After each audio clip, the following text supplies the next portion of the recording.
Wisconsin, Dublin, Ohio, Los Angeles, New Orleans, welcome. From the villages in Florida, hope all is going well there. Welcome for joining us. Colorado, we've got New Hampshire, Texas, Fort Lauderdale, hello, San Antonio, Florida, Tampa Bay, welcome Tampa Bay, hope you're doing well too.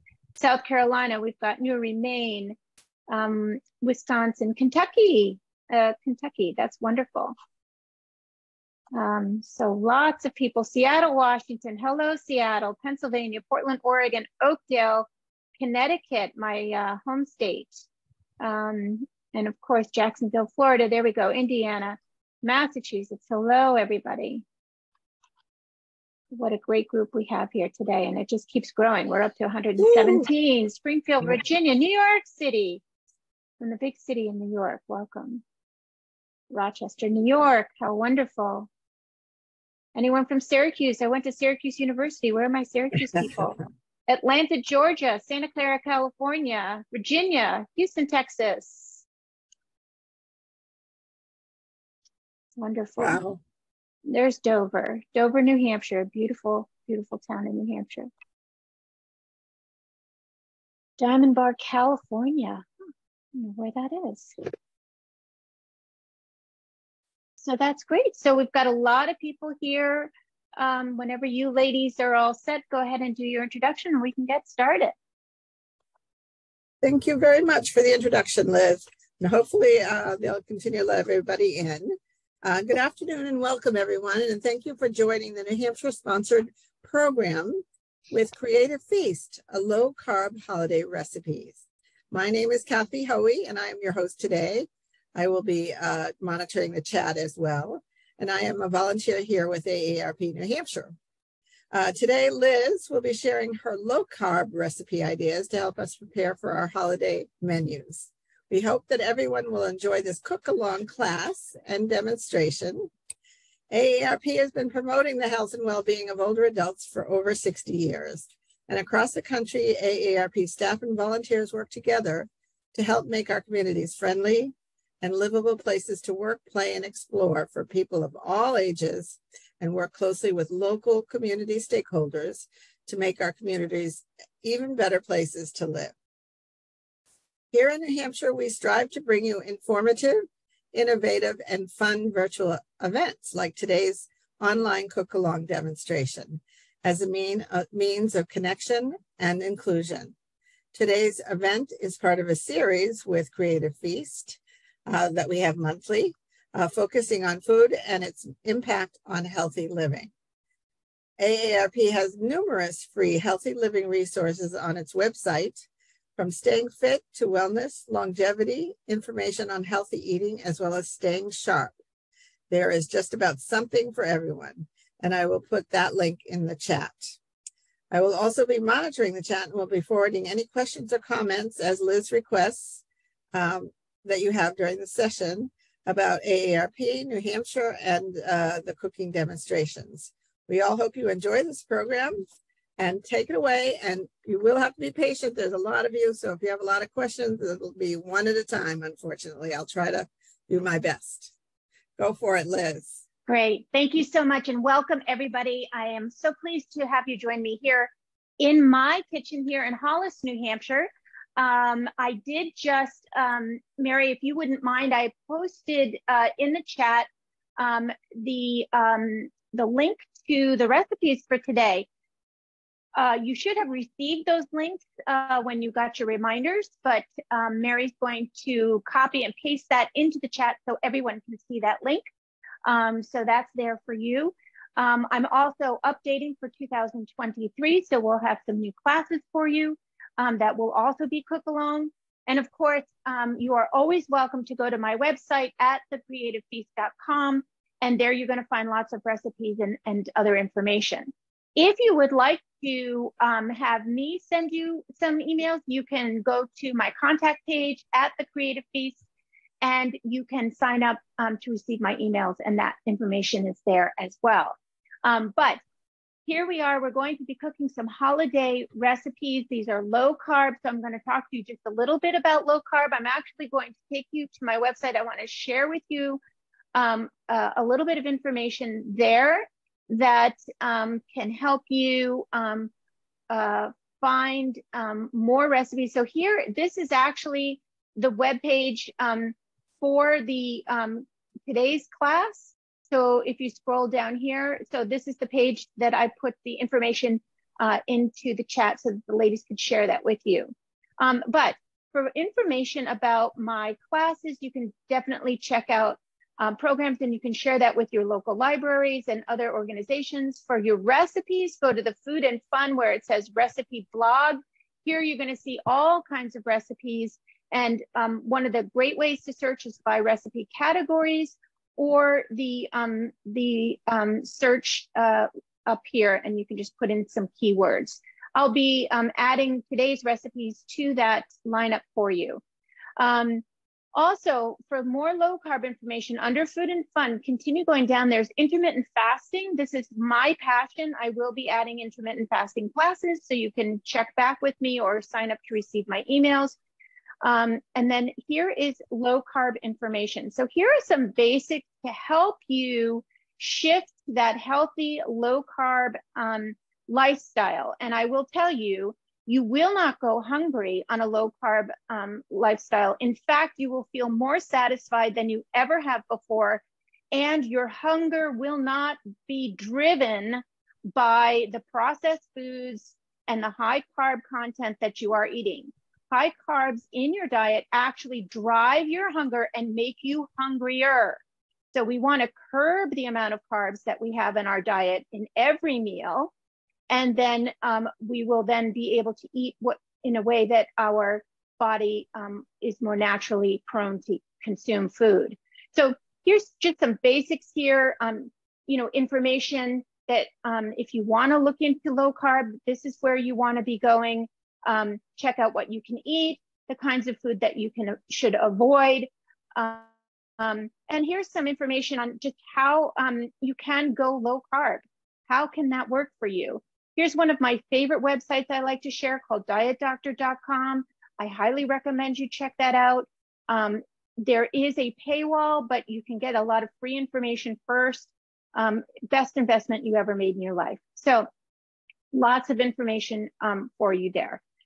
So I don't want to leave you in the lurch, but I'll be putting in information about low carb eating as we go along.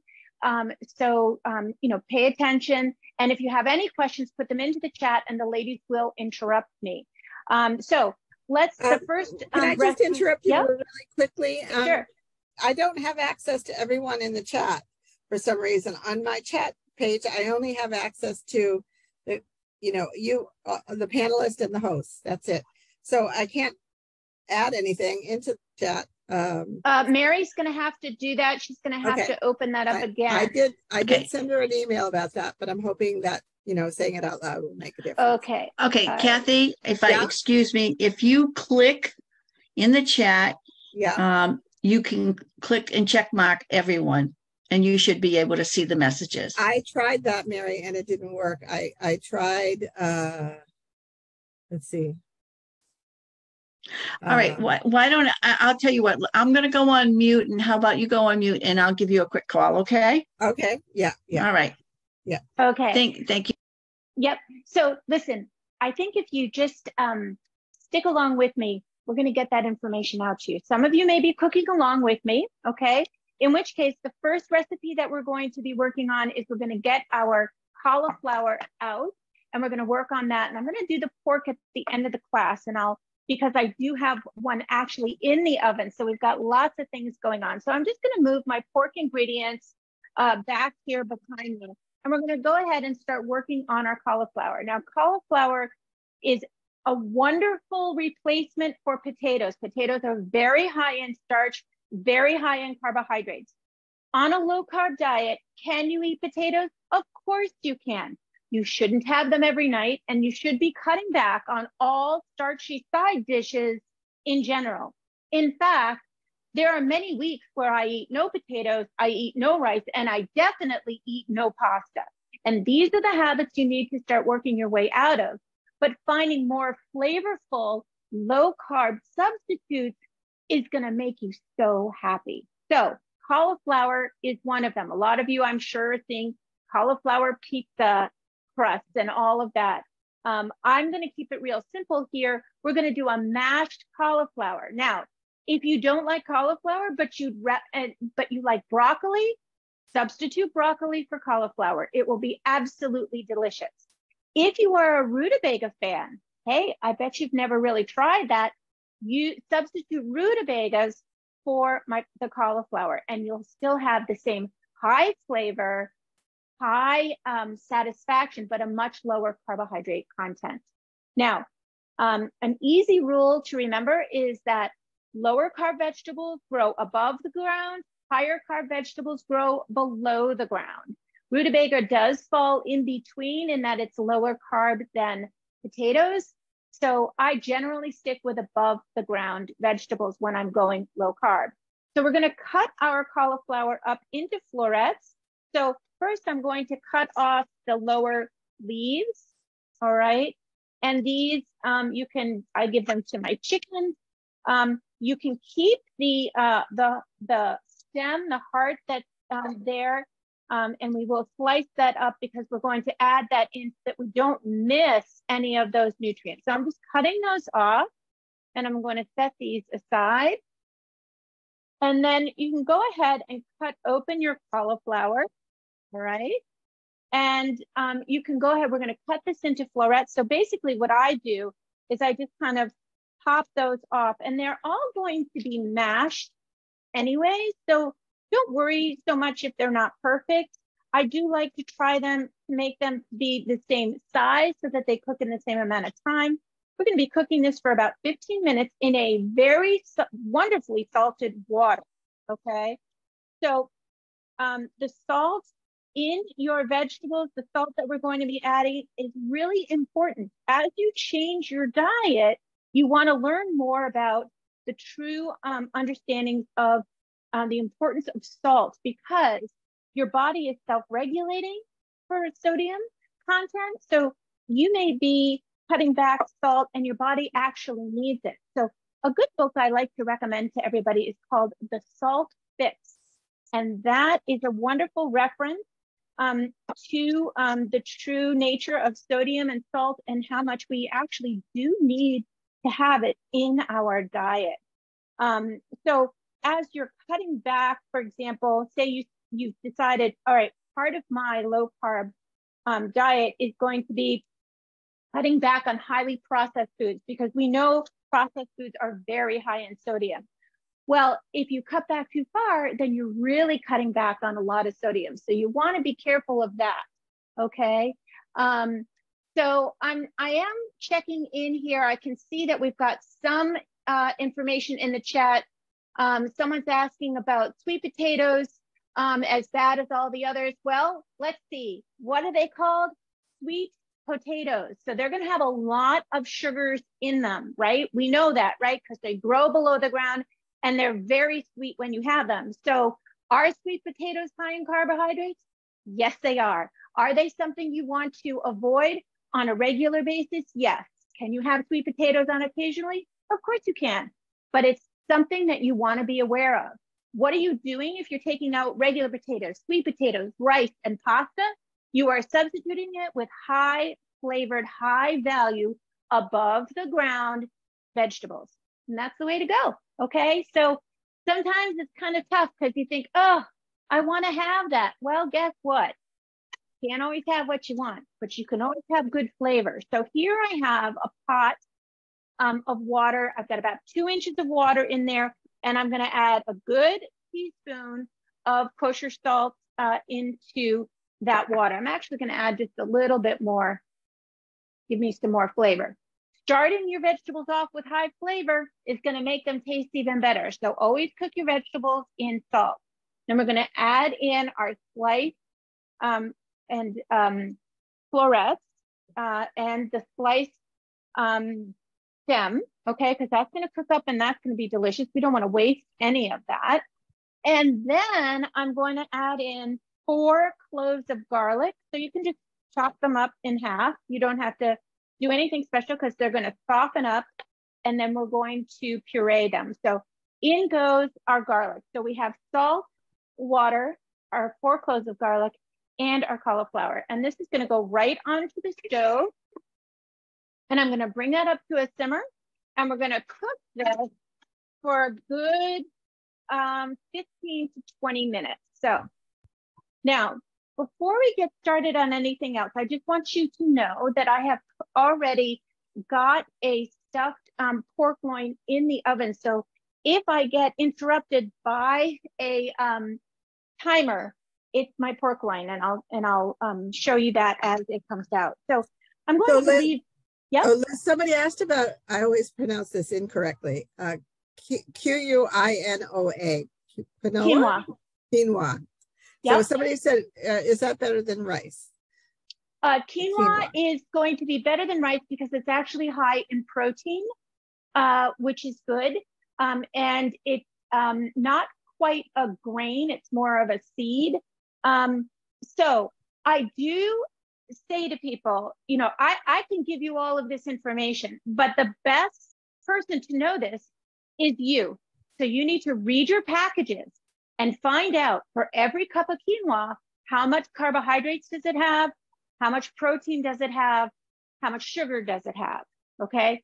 When we design our dinner plate, half of your dinner plate should be a protein, and the other half should be either vegetable, all vegetable, or a combination of a vegetable and a starch. A starch should only be a quarter of the meal you're eating. Now, I'm saying dinner plate, I don't literally mean that half of the food on your plate should be that and that you should fill the plate, because you don't want to do that necessarily, but you want to be aware of the amount of grams of sugars and carbohydrates that you're taking in. And always remember, protein is one of your best macronutrients that you should have. And I guarantee you, most all of us are eating less protein than we should. So that's something that if you go to my favorite website called dietdoctor.com, you'll read all about that, and they actually help you with all of that information. Now, I want to pull out, we want to get our pork loin started. So let's just take a look at our pork loin. I'm going to hold off on cutting this for now, but you can see it's got a beautiful cap of fat on top, and I am leaving it alone because it's going to add lots of delicious flavor to our meat.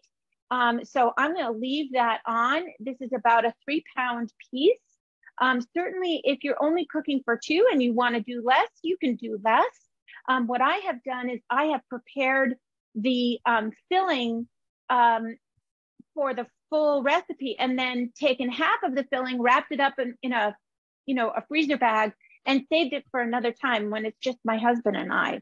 So you can certainly adapt this recipe to that. So here is our 3-pound piece. I'm just going to set that to the side, and I'm going to get our stuffing ingredients ready. Okay. And ladies, do we have any more questions before I go on? Not at this point. Somebody's having trouble with they say you're frozen, but I think they're probably working on it. So. Okay. All right. So now my oven is set at 375. So if you want to be cooking this afterwards, you can go ahead and get your oven preheated, but you still have plenty of time for that. Now, I'm using frozen spinach. You can use a 10-ounce box of frozen spinach. I also have purchased a bag of frozen chopped spinach. You could use regular spinach if you want, but you just want to make sure that you have plenty of it. I would recommend cooking it so that you can squeeze out the extra water. Spinach is notorious for having a lot of extra water in it, which is why I like the frozen, because once it's thawed, all I have to do is squeeze out the water. So that's what I have here. I have a little strainer, and I'm just going to squeeze out the extra water. Okay. Oops, got a little bit of a splatter. There is a lot of water in here. Now, what are you going to do with that water? Because it's got a lot of good nutrients. It just so happens I have a pot of soup on the stove that I'm making. So I'm just going to add this extra spinach water to my soup, and then I won't lose anything of that. So just as a little bit of an aside, but that's a good amount of water that just came out of that spinach. Again, you want to get rid of that water so that your filling isn't watery, okay? So I'm just gonna set this aside, and then I'm gonna go ahead, we're gonna make our, after you get rid of that extra water, you wanna pop that spinach into your bowl, and then we're going to add the rest of our ingredients. So I have here about 6 to 8 ounces of feta. I prefer a block feta, and if you can get imported, it's a little bit on the milder flavor. If you've bought already crumpled feta, I caution you against that, because the feta that's already crumbled, any cheese that you buy that is already pre-shredded or pre-crumbled, they keep it from sticking to itself by adding some type of a carbohydrate powder of some sort. So I caution you, if you are watching your carbohydrates, a very easy way to remove some carbs from your diet is to get cheese that you crumble yourself or you shred yourself. Okay, the package pre-shredded and pre-crumbled does have had added carbs to it in the form of that powder. Now here's my feta, so I'm just going to crumple that up. Very simple. So somebody did ask if they're vegetarian, how do they get that 50% of the dinner plate protein in, or do you have any suggestions? So if you're a vegetarian, then you're going to be looking at tofu.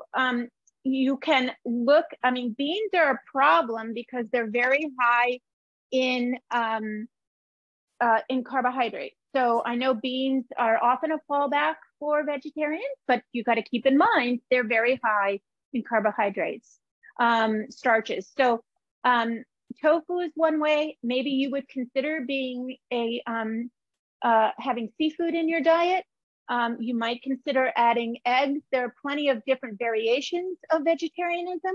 I'm not an expert in vegetarianism, but if you are struggling with carbohydrates, there are a couple of things you could do is to reconsider your level of vegetarianism. What would you allow into your diet? Also, consider adding intermittent fasting, because that can help you dramatically in your carbohydrate regulation and you know, in just feeling better overall. And carbohydrates also cause a lot of inflammation for us. So as we reduce that from our diet, we will find that our joints feel better, that we're sleeping better, we're breathing better, our eyes are much brighter. So there are a lot of benefits to reducing the amount of carbohydrates in your diet because they can be very inflammatory. Someone suggested tempeh, or that's what I think how it's pronounced. Yeah, yeah. That's another addition like that you can add. Yep. Yeah, I just, you know, again, I'm not a vegetarian, so I don't know what is the best answer for you.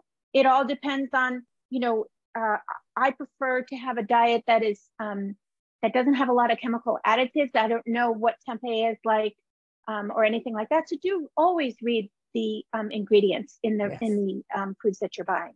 Now this is in the recipe, I did say you can buy a bottle of already roasted red peppers, and that's perfectly fine. I happen to have some red peppers and I roasted them myself. So I'm just going to chop those up and I'm going to add them to our filling. Now, as a confession, I only had enough red peppers for this class, for this recipe. But remember, I told you I pre-made one of my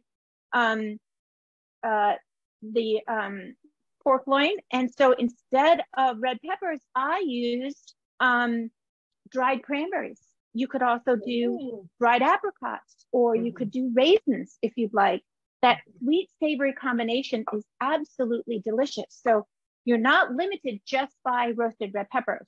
Okay, so now chop those up and we're going to add that in with our filling ingredients. But somebody asked, how many peppers did you use? And I used about 2 large red peppers that I roasted myself. And I'll tell you, one of the easiest ways to roast your red peppers is in a 375-degree oven.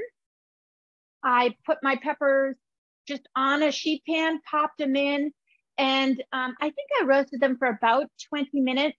I could see that the skin, the outer layer of the skin had kind of puffed up. And then I took the peppers out and I put them in a bowl and covered it with a lid or foil and let them steam for about 10 minutes. And that really steams the skin right off. So that's a really nice way to do that. Now I'm just going to wash this off because red peppers can have a little bit of a substance on them, make my knife slide on the cutting board. So I just cut that off. So now I'm going to go ahead and I'm going to get my my parsley ready. So we're going to use about a half a cup of parsley. So I'm just going to pull the parsley off of the larger stems here and I'll chop that up. Mary, do we have any other questions? Or Kat? Is it Mary or yeah, Kathy? Kathy, yes. Anyway, someone did ask about, they said, you know, we have people who have diet issues. One has cholesterol issues and she was worried about the feta cheese. And one was diabetic and was worried about the dried fruit. But you had alternatives to at least the fruit issue. I'm not sure about the cheese. Yeah. Yeah. So cholesterol, again, it's one of those topics that I am not a doctor. So any information I give you is information that I have read. And we have to understand that cholesterol is, our body actually produces cholesterol. It's a way of moving things around our cells. So if you are concerned about cholesterol, sure, your doctor is going to give you lots of information, but I always tell people you really need to look into this yourself and to find out from alternate sources, what is the true story about cholesterol? Because of course we know now, we've been told for years and years that that eggs should not be in our diet until recently. And then it was revealed that yes, eggs are actually critical to our diet and they are one of the best combination of healthy fats and proteins. So I think over time, some of our medical information is changing and we need to keep up to date with that because, you know, we've been on low fat diets for how many years? 50 years. Well, you'd think if they were, right, that we'd all be thin, but we're not. So that made me question how I was looking at food and what foods I was containing in my diet. All right, so I'm just chopping up my flat leaf parsley. And I'm going to add that right in with my other filling ingredients. Okay. Other people did ask about is feta in brine good? And the brick feta has lower salt than the crumbles also. Oh, okay, so good. Thank you. Yeah, and I'm sure it depends on the manufacturer, whoever is processing or packaging your feta, so far as the brining goes, or you know, whether it has more fat in it or not. Always use full fat dairy products, always, always, always. When they do low fat dairy products, they are taking out the fat and they're replacing it with oftentimes chemicals and carbohydrates to give you what's called this mouth feel that we love.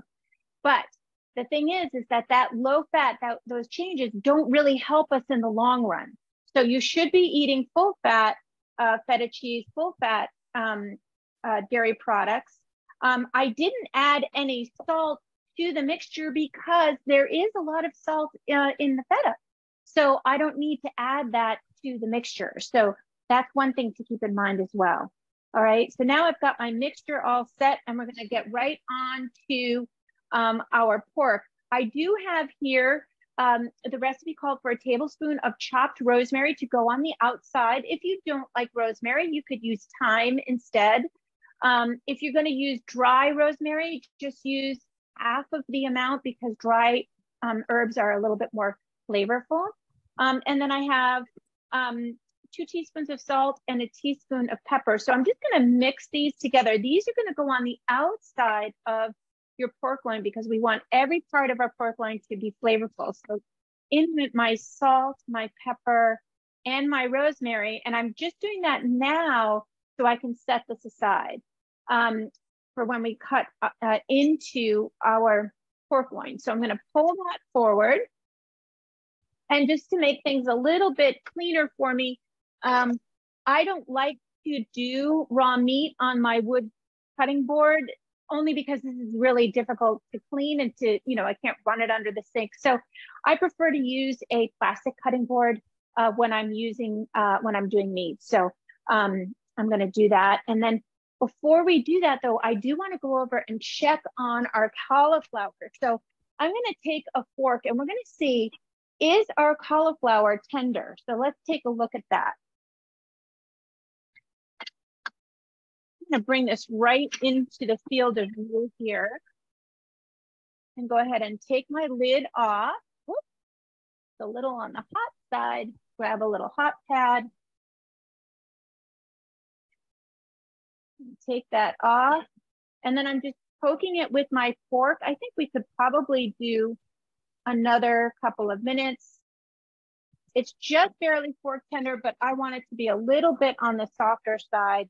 So I'm going to go ahead and continue off to the side here at a simmer, and then we'll get ready to take that out and give it a good mashing. Okay?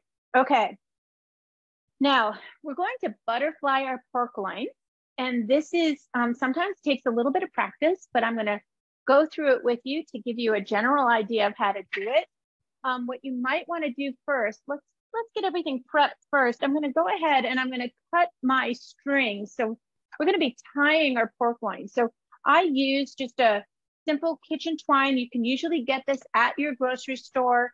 Probably, just to be on the safe side, do about a foot. And I'm going to cut, 5 of those. And that way I'll have them ready when it comes time to tie this. Okay. And if you are not comfortable butterflying your pork loin, you can ask the butcher at the grocery store to do that. And typically they're very helpful. Now, I'm going to be butterflying this into almost 3, I don't know what you'd call it, like a trifold flyer, right? If you do it in half, then your pork is definitely going to just be on the thicker side. And you'll find you'll have a lot of stuffing in the middle. So I'm cutting it into thirds, and I'm going to show you how to do that. So here we have, I'm just looking at the temperature there of my pork. My internal temperature, and I'm going to show you how to check that, is at 117. I'm going up to 140. So we've got about another 10 minutes or so on that. Okay, so here, what I'm doing is, if you look at the top, this is the fat. As I mentioned to you, I want to keep the fat on. We're going to sear this in the pan, and it's going to give us a beautiful color, a lovely crispness, and the searing is going to give our fat wonderful flavor. All right. Now I'm going to turn this. I'm going to take a nice sharp boning knife. Okay. The sharper it is, the easier this is. If you do not have a boning knife, you certainly can use a chef's knife. But again, you want to make sure that these are as sharp as possible, because that's going to give you the most success. Now, if you can imagine that we're going to be cutting this from the side, okay, and we're going to cut from my right over to my left. And so I'm going to cut this at about 1/3 of the way down, okay? So I'm going to take my knife, all right, and cut right in. Don't be shy, all the way.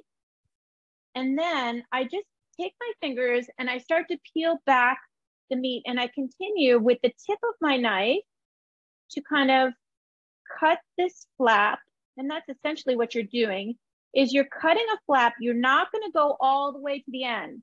You want to leave about 1/2 inch, and that will give you the opportunity to then, as I pull this, you see how as I'm pulling it, it's actually going to lay down flat, but I'm not going to go all the way through. Okay, so there's my first flap, all right? And then I'm going to turn this, and I'm going to take this and I'm going to go for my second flap. So this is the first flap, and then I'm going to go 1/3 of the way down, and then I'm going to do my second flap, and it's going to open it up like a trifold. And I'm pulling back with my fingers the whole time. So I really have a sense of how wide this is going to be. And there we go. Okay. So they're about the same thickness. Okay. This one, the center one is just a little bit thicker, but that's all right. And so here we have our book essentially. So when I roll this, after I stuff it, I'm going to roll it this way. Okay. And then what's going to happen is I'm going to wrap it, and then this will be on the top so I can sear this beautifully and the other two sides. Okay. So you see how that works. I don't want to roll it in like that because then the fat will never get cooked and it'll be tough. All right. And now I'm going to go ahead and take my filling and cover the whole piece with that. In the meantime, Kathy, do we have any questions? Well, some people asked about what do you call it when you cut it open? Is it called a book? Was that what you said? No, you're I'm sorry.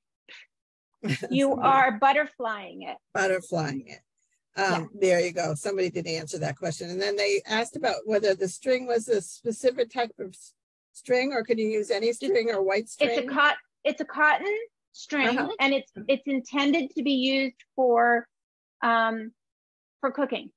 Okay. Now, yeah. Somebody else. If you're a knitter, yeah. If you're a knitter and you have some cotton yarn, could you use that?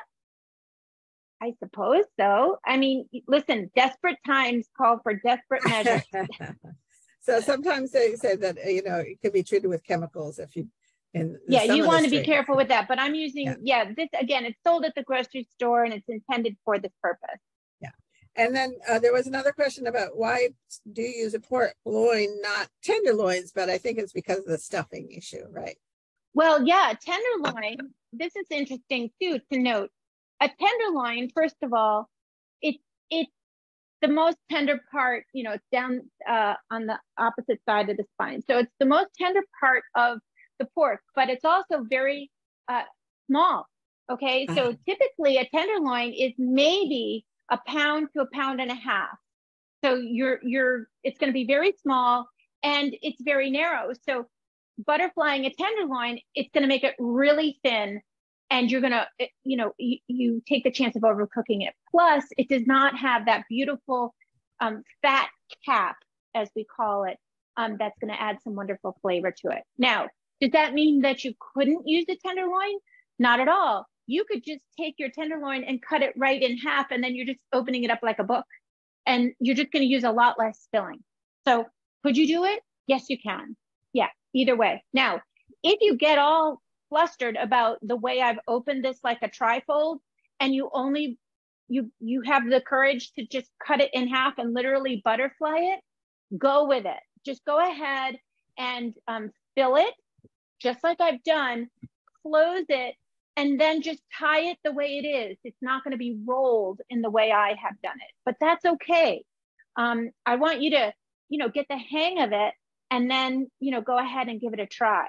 All right. So now I'm going to go back to the stove because I want to take my my cauliflower off because I know that this is done. So I'm just going to bring this over, and I'm going to strain out the water from the cauliflower and the garlic. So you can put it into a strainer in your sink, or I happen to have, I love this saucepan because it has a lid that has these wonderful holes in it. So all I need to do is just pour this over the sink and all of the water comes out. So instead of setting up a separate strainer and straining it into a container, this works really beautifully. So you do want to get as much of that water out as possible. All right.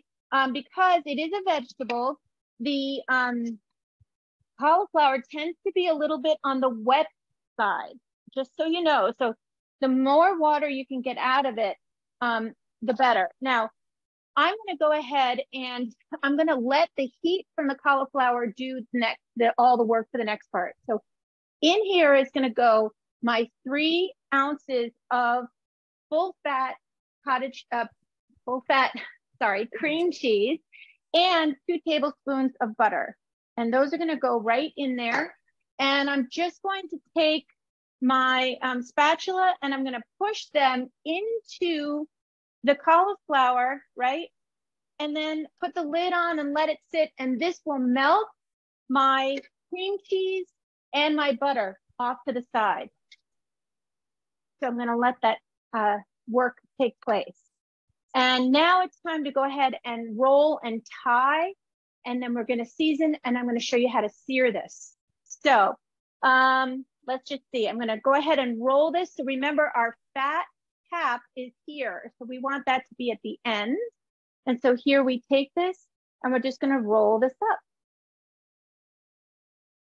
Kathy, do we have any questions while I'm doing this? Yeah, we do have a couple of questions about substitutes. Like, can you use kale instead of spinach and cook it first, or do you cook it, of course, first? Yes. Yes, then, you can use the kale. And by the way, you could buy frozen kale. I have seen that. So you could do that.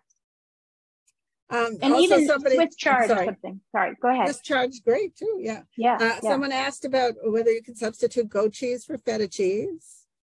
If you like, you could also, if you wanted to. I have done this where it's, a mixture of 2 ounces of mozzarella cheese, 2 ounces of feta cheese. You could use Swiss cheese. You could use cheddar. You could do whatever you like.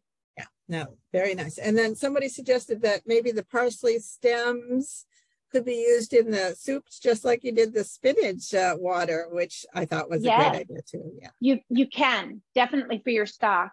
Okay, so I'm just going to take a quick break, and I've taken my string, okay, and I put it underneath, and I'm going to put it just about 1.5 inches or so from the top, and I'm going to go ahead and just tie that in a nice tight knot, and I'm going to do the others as I go down. So any other questions, go right ahead. I'm just going to continue tying. They just, I lost the people there, but somebody, I forget what, let's see if I can find it. The recipe called for chopped garlic. Where is that going? I forgot the chopped garlic. Yeah. Why did I miss that? You did garlic out there, but then I don't know. Oh, yes, there we go. Was it in the filling, maybe? Yeah. Well, people are paying attention. That's good. Yeah. Well, I appreciate that. That's okay. Look, it sometimes it's actually, isn't it refreshing to see your chef make a mistake? Because I'll tell you, in the long run, someone's going to eat this and they're not going to say, oh my God, can you believe she left out the garlic? I can't believe there's no garlic in this.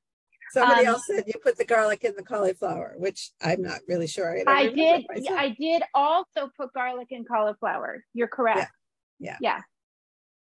And you would have put it in the filling, is what you're saying. Perhaps. I would have chopped it up and put it in with the filling. Yeah. Gotcha.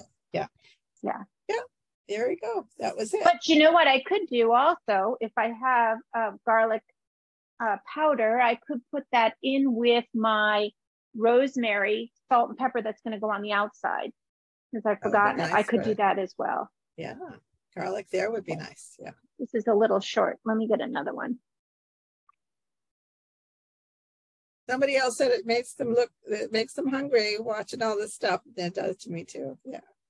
Yeah. And guess what? After the one that comes out of the oven, it's almost done. When that comes out after class, I'm going to slice it up and I'm going to break my fast, and I'm going to eat the most delicious lunch, because I'm going to have all of this for lunch. But already I'm on, how many hours have I been fasting? I've been fasting already 18 hours today. So I'm looking forward to enjoying a really wonderful meal when I break my fast. Okay, so I'm just going to cut off a couple of these. Were a little bit on the long side. So I'm just going to cut them off, because then they get the salt and pepper and the rosemary on them and nobody's going to eat them. And so that would go to waste. So I just cut them a little bit here.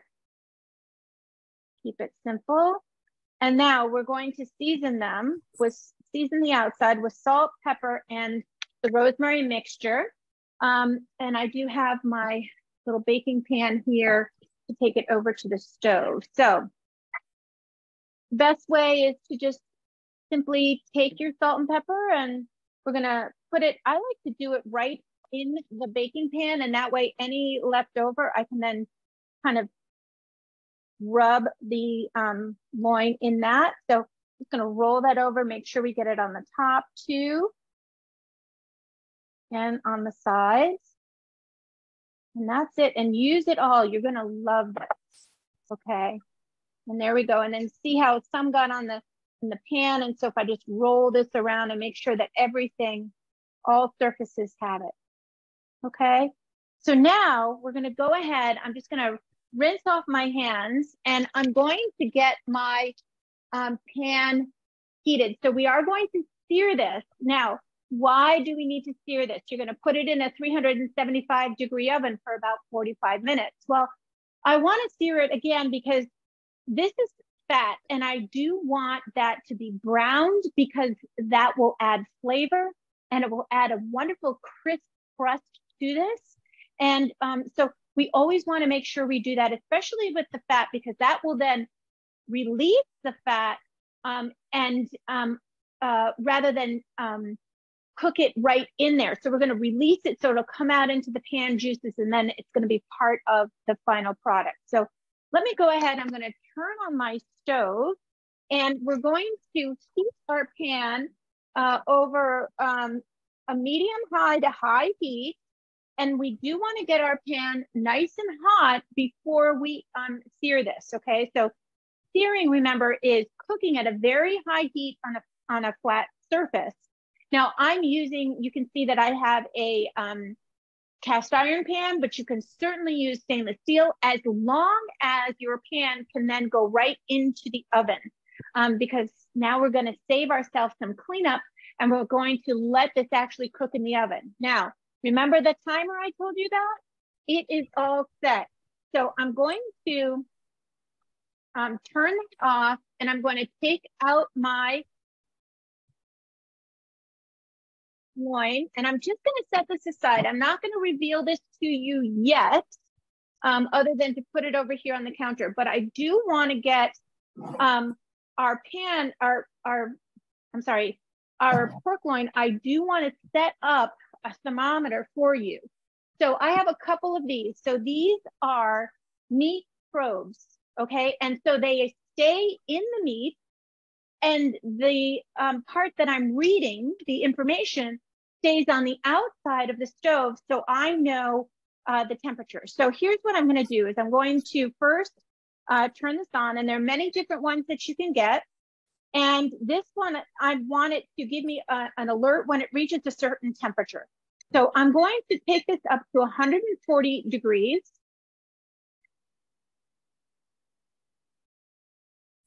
And get that ready.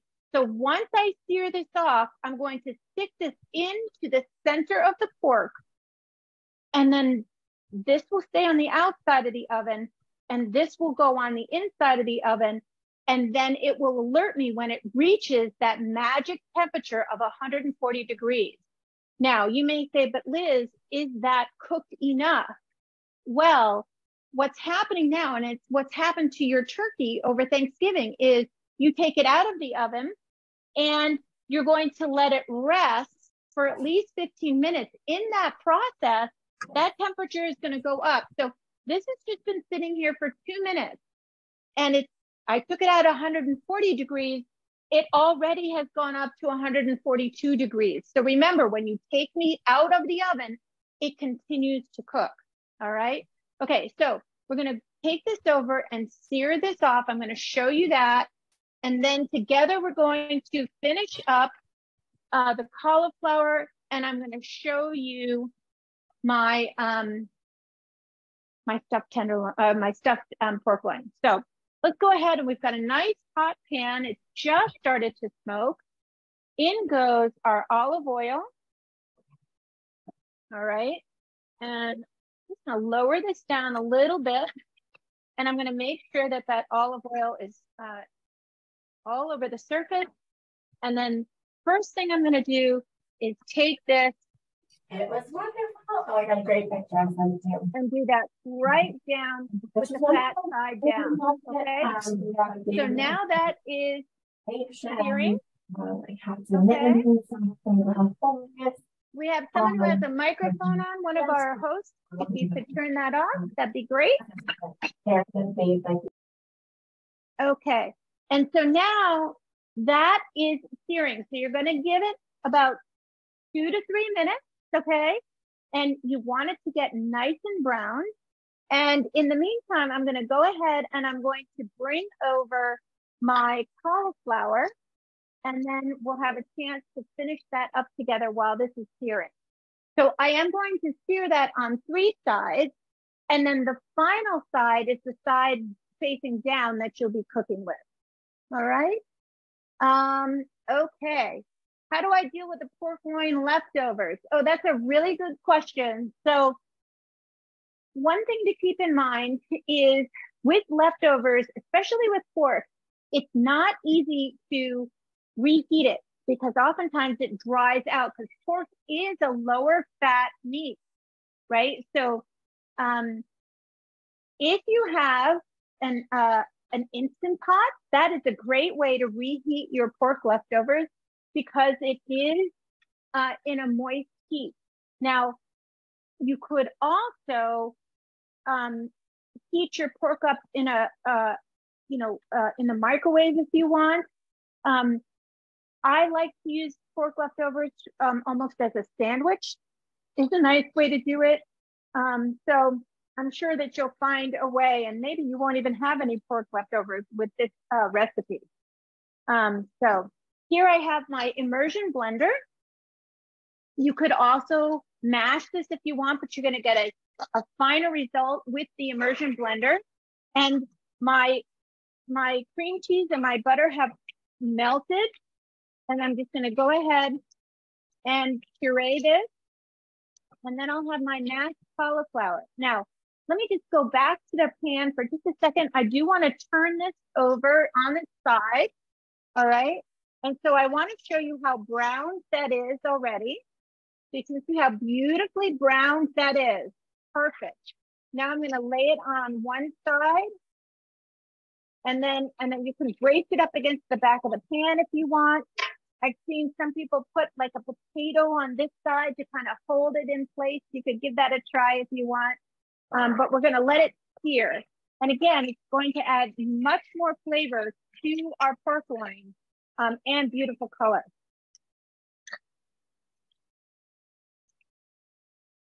All right.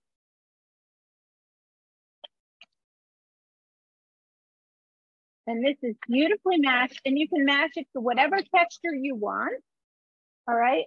I think I'm going to stop here. And then, of course, if you want to add all the goodies like chopped scallions to this, you definitely could do that. That would be really delicious. I'm just going to take out all of that yummy stuff. And then notice I have not yet added salt and pepper to this because you do want to taste it. Cream cheese does have a good amount of salt in it. So I would taste this first. Excuse me. I'm going to add some fresh ground pepper to this. And then I'll season this with salt. But basically, that's it. Let me go grab a beautiful bowl for us and we'll add that to it. Do we have any questions? Yes, we do have a couple. One asked about who manufactures the temperature probe that you use, and somebody else at Holder, perhaps? I have, this is called, Polder. Yeah. Good guess. Yeah. P-O-L-D as in David, E-R. Yeah. And then this one is the Dot from ThermoWorks. This is one that my husband has and he uses it often in our smoker, but it's fine for both. So either one of those. The Polder gets a lot of really high marks. All right, and now we've got one more side. And one more question or two, actually. How many servings do you think that the pork loin will do in the end? Yeah. In the end, so typically you would do a 1/2 pound serving per person. So that's so that's 6 people for a 3 pound, but now we have added filling too, which is a nice vegetable. So I would say on the safe side, 6 people, possibly 7 or 8, depending on how much you eat. Mm-hmm. But again, now we know that we really need to up our protein. So that would be a wonderful addition. And I love that as a holiday meal because it's special, but it didn't take you a long time to do it. Now, here's a couple of things that you could do to make that go faster, or how would you work that out during the day, right? How would you work that into your plan for a holiday meal? So a couple things you could do. One, you could pre-stuff it in the morning and just refrigerate it with the stuffing and having it all tied. You can refrigerate that, and then you could sear it right before you put it into the oven. Now, you're wondering, am I going to cook that right now? No, because I already have one cooked. So what I'm going to do is I've got that seared. I'm going to let it sit at room temperature for about 20 minutes to cool down. And then I'm going to go ahead and I'm going to wrap that, and I am going to freeze it. Already partially cooked, so that when I have a dinner party, I'm going to take it out. I'm going to let it thaw completely in the refrigerator, and then I'm going to pop it right into the oven, and it's going to be perfect. So that's what I'm going to do. So, but for you, now let's just see how gorgeous this is. Look at how beautiful that is. So now you would turn it over on the uncooked side, all right? And you would stick your meat probe in there at halfway in, stick your meat probe halfway in. It would tell you the current temperature. You would pop this into the oven with the reader on the outside of the oven at 375 and cook it until it reaches that temperature. And then you're going to take it out and you're going to let it rest for about 15 minutes. So let's take a look at what we have here. So here is our wonderful mashed cauliflower. Now let's go ahead and bring over. So now in the past 10 minutes, this pork loin has gone up in temperature. Whoops, let me grab all of this. Has gone up in temperature up to 153 degrees in the internal temperature. So it went from 140 to 153 in 10 minutes. Oh, 154. All right. So that again reminds you that your meat that you pull out of the oven continues to cook. So here's a great example. At Christmas or at Thanksgiving, my turkey, I took it out at 155 degrees.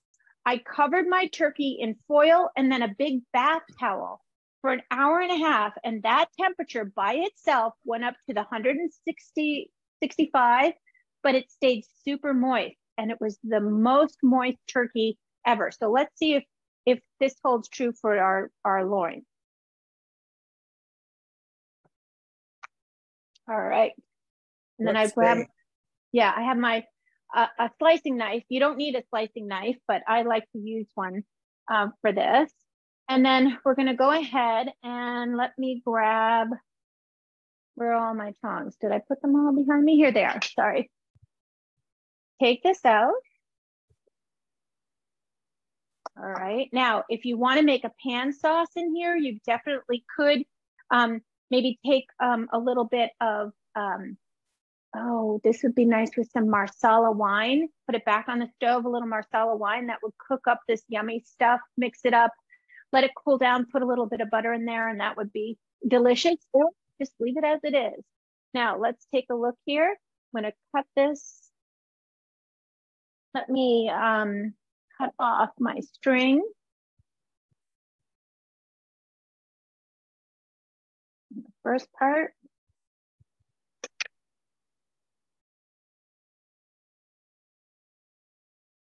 And here we go.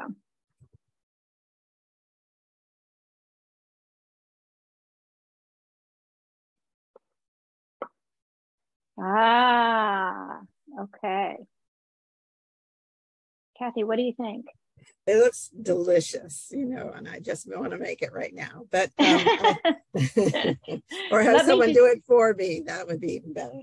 You know what I'm going to do? You can take the spotlight off of the pans, and that will give our other, I don't know if you can do that, Kathy, if you know how I don't have access to that. Oh, there we go. Somebody else is doing that. Yeah, perfect. Now, I am going to do a little bit of a close-up here. And let me see if I can get this so that you can see how moist this is. Mm-hmm. Looks delish. Yeah. Okay. Yeah. So when fantastic. I press my knife here, all of this juice is coming out of the knife. So it really is so moist. I just can't believe how moist that is, and nice and warm, right? That's lovely. And so even if it has a little bit of pink, that would be just fine. So anyway, I just wanted to share that with you, that that is a really beautifully moist cut of meat. And so we have that, and we have our, why don't we get a nice plate, make this so pretty, and we came in right on time. I do have two other quick questions, and they're about substitutes. Yeah, I'm happy. Yeah. One asked twice about, is there a substitute for the pork loin, because they don't eat pork. They maybe beef. I would think chicken, but that's just my 2 cents about that. I mean, really, I chose pork loin because it's relatively inexpensive and readily available. And so that is a nice holiday meal. So whatever you would like to do, if you're going to do chicken, you could do a breast in the same way. You know, you just take the large breast and you can cut it exactly the same way I have, or you can just cut it right in half. Or I've even taken a chicken breast. So let's just say my hand is a chicken breast, and I've taken it, let's just look at it this way. If this is the breast, I've taken it and I've cut a pocket into the breast all the way over to one end and to the other end. So I make a nice deep pocket, and then I just push the stuffing right into the pocket of the chicken breast. And that's perfect. So you can do that as well. The other question is about cheese. Someone doesn't eat cheese at all. And another person suggested pine nuts as an alternative. So. Yep, you could pine nuts, and again, the dried fruit would be delicious. You could add any kind of, you know, if you wanted to do cooked broccoli, you could put that in there. So yeah, I like the cheese because I like the sweet savory combination, but certainly you don't have to do that. Other people put in different combinations for stuffings that they had used, and they all sound good too. So yeah, I think you could use a lot of things probably. And notice too that there's no breading in the stuffing, right? Because that's your carbohydrate. We don't want to do that. Yeah. Right. So that was about it. Most everyone was saying how wonderful it looks and how fantastic it looks, and you know how yummy it looks. So there you go. Well, thank you. Thank you. I can't wait to bite into this, but I want to thank you all for joining me here in my studio kitchen, and I'm looking forward to more classes. And be sure that if you want to get information about my classes that are separate from AARP, you can go to my website and add your name to the list. But in the meantime, I want to thank AARP New Hampshire for inviting me. For those of you who have joined me from across the country, I hope that I'll get to see everybody again soon. Kathy, thank you for all of your help today. And I hope you all have a wonderful day. I do have a quick closing. I want to thank you, Liz, for your wonderful cook-along demonstrations. And all of these recipes look wonderful, and I certainly learned a lot today. Mm-hmm. Today's cook-along demonstration is just one of the many upcoming virtual offerings through AARP, and we hope you'll come back and join us for more. And to learn about these and others in-person offerings, please visit our website at www.org/New Hampshire. And also, if you're interested in volunteering for our New Hampshire community team, contact us at New Hampshire AARP at aarp.org. The next cook-along demonstration with Liz will be our holiday dinner for 2 or 4, elegant and easy, Tuesday, December 13th at 2 p.m. And you can register for this cook-along demonstration on the AARP New Hampshire website. Thank you and for joining us today from all over the country, and have a wonderful rest of the day. Thank you, Liz. Thank you, everyone. Have a great day. Yeah, wonderful.